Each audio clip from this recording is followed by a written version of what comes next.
Ayan, meron ako ditong kalahating kilong talong.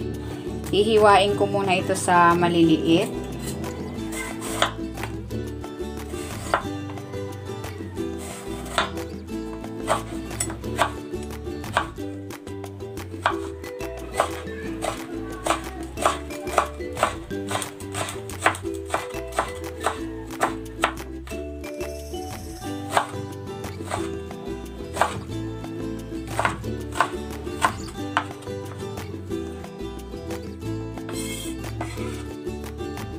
Ayan, ready na yung ating talong. Pwede na natin itong timplahan.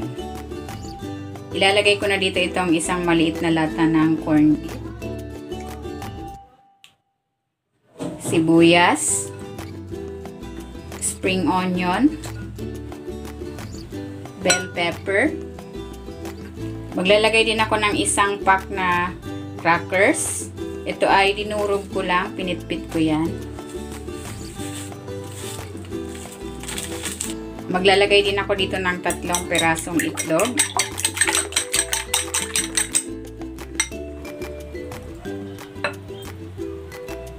Titimplahan ko ito ng asin, paminta,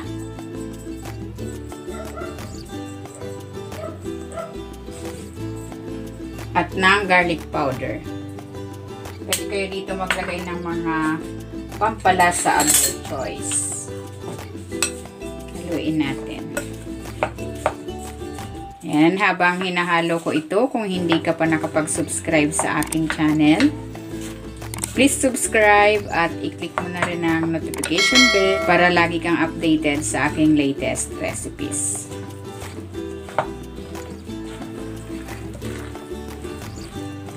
Ayan, okay na ito. Pwede na natin itong lutuin. Ayan, mainit na yung mantika. Magsasalang na ako.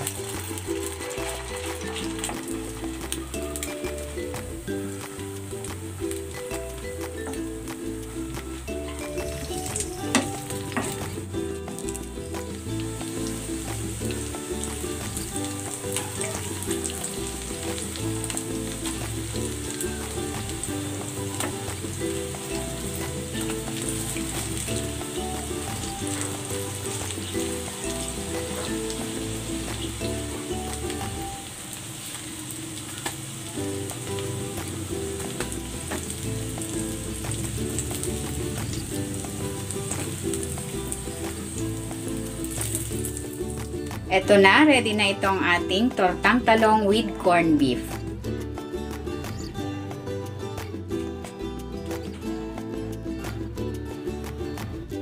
Tikman na natin.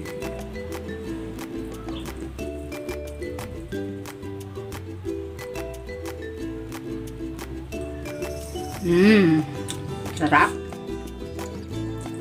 Malasa. Bagay ang corned beef at ang talong. Sarap.